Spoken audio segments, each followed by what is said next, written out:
Good morning to all. आज हम फिर से आपका स्वागत करते हैं राजनीति विज्ञान की ऑनलाइन क्लास में। इससे पहले के वीडियो में हमने यूएनओ के प्रमुख अंगों के बारे में बात की थी और सुरक्षा परिषद में स्थायी सदस्यता के प्रश्न की भी बात की थी, सुरक्षा परिषद में सुधार की भी बात की थी। आज के वीडियो में हम देखते हैं कि सुरक्षा परिषद में स्थायी सदस्यता की दावेदारी के लिए भारत के क्या प्रयास रहे हैं। तो आइए देखते हैं कि भारत ने सुरक्षा परिषद की स्थायी सदस्यता के लिए क्या प्रयास किए हैं। सबसे पहले हम देखते हैं G4। G4 एक ऐसा संगठन है जो भारत, जर्मनी, ब्राज़ील और जापान इन 4 देशों ने मिलकर के बनाया है, इसीलिए इसको G4 के नाम से जाना जाता है। ये देश संयुक्त राष्ट्र सुरक्षा परिषद में स्थायी सदस्यता के लिए एक दूसरे का समर्थन करते हैं, अर्थात इनके बनने का कारण ये है कि ये एक दूसरे का समर्थन करेंगे और समर्थन जुटाएंगे ताकि इन चारों को सुरक्षा परिषद का यदि विस्तार होता है तो इनको स्थायी सदस्यता प्राप्त हो सके। तो ये याद रखने की चीज़ है कि G4 के राष्ट्र कौन कौन है। भारत के प्रयासों की अगर हम बात करें तो सुरक्षा परिषद की स्थायी सदस्यता को भारत ने अपनी विदेश नीति की एक प्रबल चुनौती माना है। भारत का स्पष्ट कहना है कि वर्तमान परिस्थितियों में सुरक्षा परिषद का विस्तार होना जरूरी है और भारत कई आयामों से इसकी सदस्यता की योग्यता रखता है और समय समय पर, जैसा कि हम जानते हैं, अपनी दावेदारी मजबूती से भारत ने रखी भी है। एक समन्वित रणनीति बनाते हुए ही भारत ने G4 का गठन किया, जिसमें ब्राज़ील, जापान और जर्मनी भी शामिल है। 1995 में जब यूएनओ में सुधार की पहल शुरू हुई थी तो अमेरिका ने जिन 10 मानदंडों को रखा था या उन पर ये चारों सक्षम दिखाई देते हैं, जो 10 मानदंड थे उस पर G4 ये प्रस्ताव रखता है कि सुरक्षा परिषद में 10 नए सदस्य शामिल किए जाएं और ये भी था कि नए स्थायी सदस्यों को वीटो की शक्ति ना देने का सुझाव भी रखा गया था। ये चारों देश सामूहिक रूप से एक टीम की तरह से अंतर्राष्ट्रीय समर्थन जुटाने का प्रयास कर रहे हैं। इसके अतिरिक्त भारत द्विपक्षीय और बहुपक्षीय संबंधों के आधार पर और अन्य संस्थाओं और सम्मेलनों के माध्यम से भी अपनी सदस्यता को अधिकतम अंतर्राष्ट्रीय समर्थन दिलाने का प्रयास समय समय पर करता रहता है। यहाँ भारत के समक्ष सबसे गंभीर चुनौती चीन के द्वारा समर्थन की है, क्योंकि उसका वीटो सभी समीकरणों को खराब कर देता है, क्योंकि 5 जो स्थायी सदस्य हैं सुरक्षा परिषद के, उनकी सहमति होना जरूरी है और चीन भारत के समर्थन में दिखाई नहीं देता है। चीन के अतिरिक्त अन्य स्थायी सदस्यों ने भारत की सदस्यता की दावेदारी को स्वीकार किया है और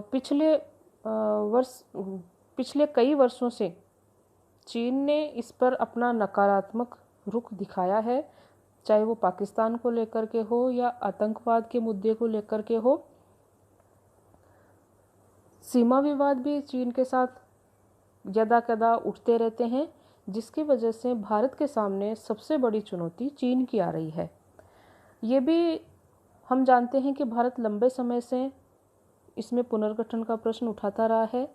नतीजे में अन्य सदस्य देश भी इसके साझेदार बनते चले गए। परिषद के स्थायी जो वीटोधारी देश हैं उनमें अमेरिका, रूस, ब्रिटेन मौखिक रूप से समर्थन देते रहते हैं, भारत का पक्ष लेते रहते हैं, लेकिन हाल ही में ऐसा पहली बार हुआ है जब संयुक्त राष्ट्र संघ के 193 सदस्य देशों में से 2/3 से भी अधिक देशों ने सुधार और विस्तार के लिखित प्रस्ताव को मंजूरी दी।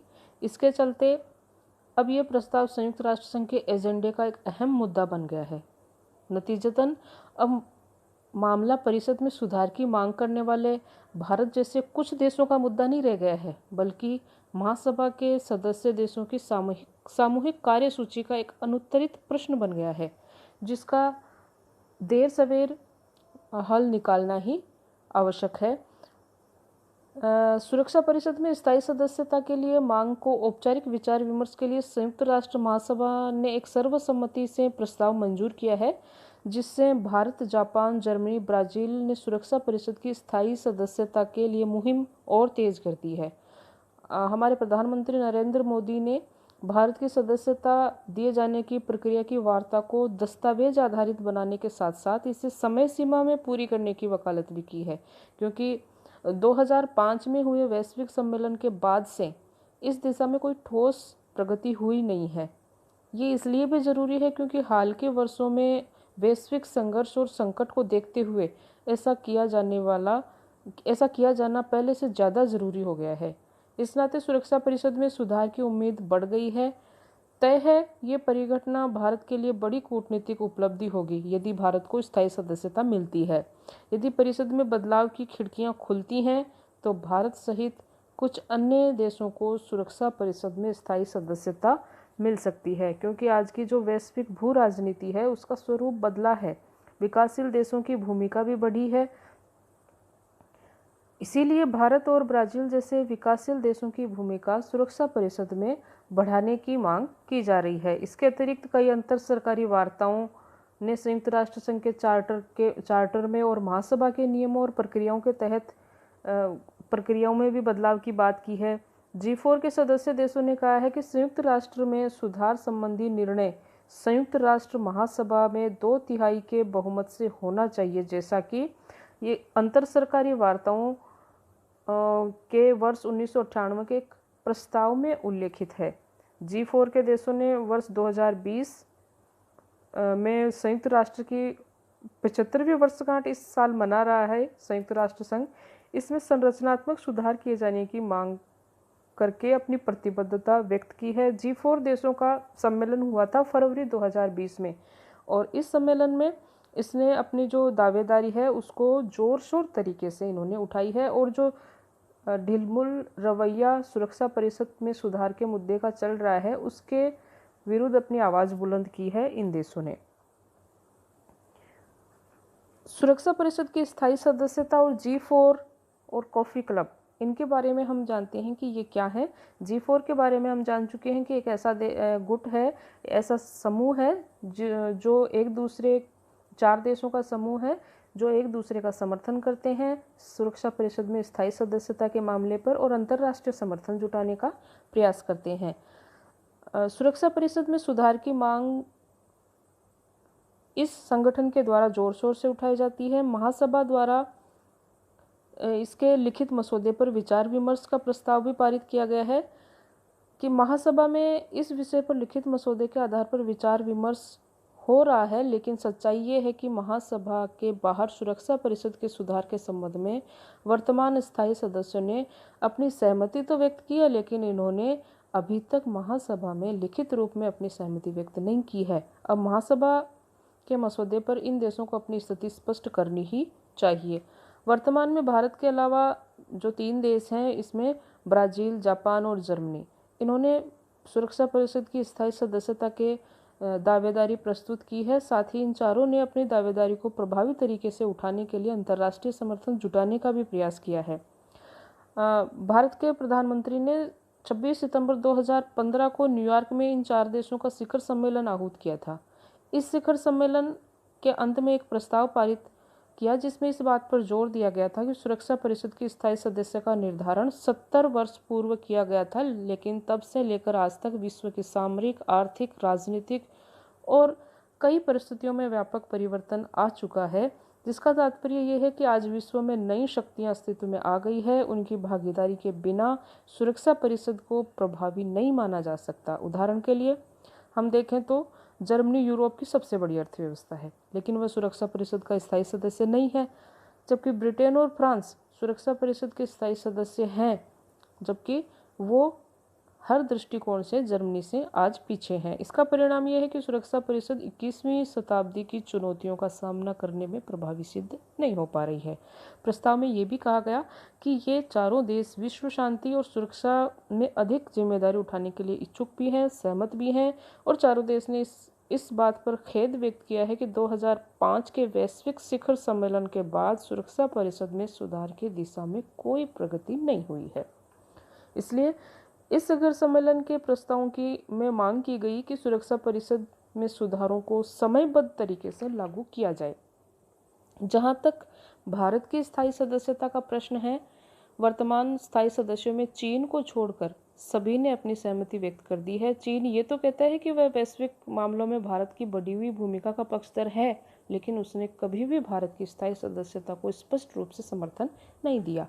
इसके साथ ही कई देशों ने भी इन चारों देशों की स्थायी सदस्यता का विरोध कर रहे हैं। उदाहरण के लिए पाकिस्तान भारत की सदस्यता का विरोध करता है, तो चीन जापान की सदस्यता का विरोध करता है, मेक्सिको ब्राज़ील की सदस्यता का, तो इटली जर्मनी की सदस्यता का मुखर विरोध कर रहे हैं।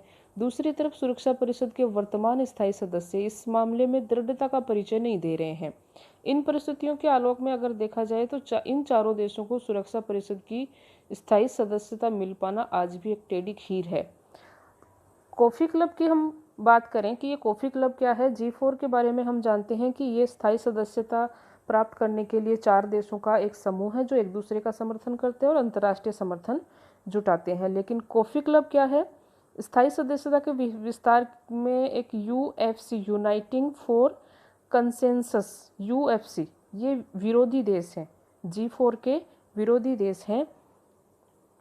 ये G4 की स्थायी सदस्यता का विरोध करने वाला संगठन है एक, जिसका गठन 1990 में हुआ था। इसे कॉफ़ी क्लब भी कहते हैं। इटली के नेतृत्व में बने संगठन में शुरुआत में पाकिस्तान, मेक्सिको और मिस्र थे। वर्ष 1995 तक स्पेन, अर्जेंटीना, तुर्की, दक्षिण कोरिया समेत लगभग 50 देश इसमें शामिल हो गए। इनका मानना है कि सुरक्षा परिषद का विस्तार करने से असमानता बढ़ेगी। वर्तमान में 13 देश इसके सदस्य हैं। यह समूह स्थायी सदस्यों की संख्या के विस्तार का विरोध करता है और अस्थायी सदस्यों की संख्या में वृद्धि की मांग करता है, जिससे कि ये खुद इसमें पुनर्निर्वाचित हो सके। तो ये स्थायी सदस्यता का पुरजोर विरोध करने वाले देशों का एक क्लब है, जिसको कॉफ़ी क्लब भी कहा जाता है। जैसे कि कॉफ़ी क्लब में माना जाता है कि कॉफ़ी क्लब एक ऐसे स्थान है जहाँ पर दूसरों का विरोध किया जाता है, दूसरों को पीछे लाने के लिए, उनकी टांग खिंचाई के लिए एक तरह से प्रयास किया जाता है। एकजुट होकर के औपचारिक और अनौपचारिक तरीके से ऐसी योजनाएं और षड्यंत्र बनते हैं। तो उसी चीज़ को देखते हुए इसका एक नाम कॉफ़ी क्लब पड़ गया। 2009 में इन्होंने एक नया प्रस्ताव दिया कि अस्थायी सदस्यों का एक नया समूह जोड़ा जाए जो किसी देश का प्रतिनिधित्व नहीं करेंगे, जबकि सहमति से अपने क्षेत्र का प्रतिनिधित्व करेंगे और 3 से 5 साल के लिए चुने जाएं। वस्तुतः कॉफ़ी क्लब उन मध्यम आकार के देशों का समूह है जो अपने बड़े पड़ोसी देशों को स्थायी सदस्य के रूप में मनोवैज्ञानिक रूप से स्वीकार नहीं कर पा रहे हैं, और इसी मनोवृत्ति के चलते ये सुरक्षा परिषद में इनकी स्थायी सदस्यता का विरोध करते हैं।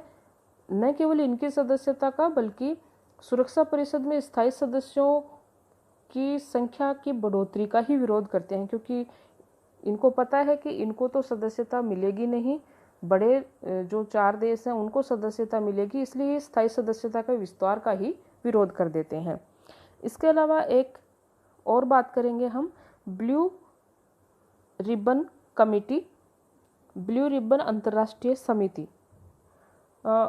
यूएनओ के पूर्व महासचिव कोफी अन्नान की अनुशंसा के आधार पर एक समिति का गठन किया गया था, जिसमें 16 सदस्य थे, और यूएन में सुधार के लिए इस समिति का गठन किया गया था, जिसने यूएनओ में बड़े पैमाने पर सुधार का समर्थन किया और सुरक्षा परिषद में विस्तार के सुझाव स्वीकार करते हुए 2 विकल्प इसमें प्रस्तुत किए थे। पहला विकल्प या प्लान या योजना ये थी कि इसके तहत स्थायी सदस्यों की संख्या में 6 की वृद्धि और अस्थायी सदस्यों की संख्या में 3 की वृद्धि की जाए, और उन स्थायी सदस्यों को वीटो की शक्ति नहीं मिलेगी। अफ्रीका, अमेरिका, यूरोप और एशिया प्रशांत क्षेत्र से 2-2 स्थायी सदस्य और एक अस्थायी सदस्य शामिल किया जाएगा। तो ये तो था प्लान ए।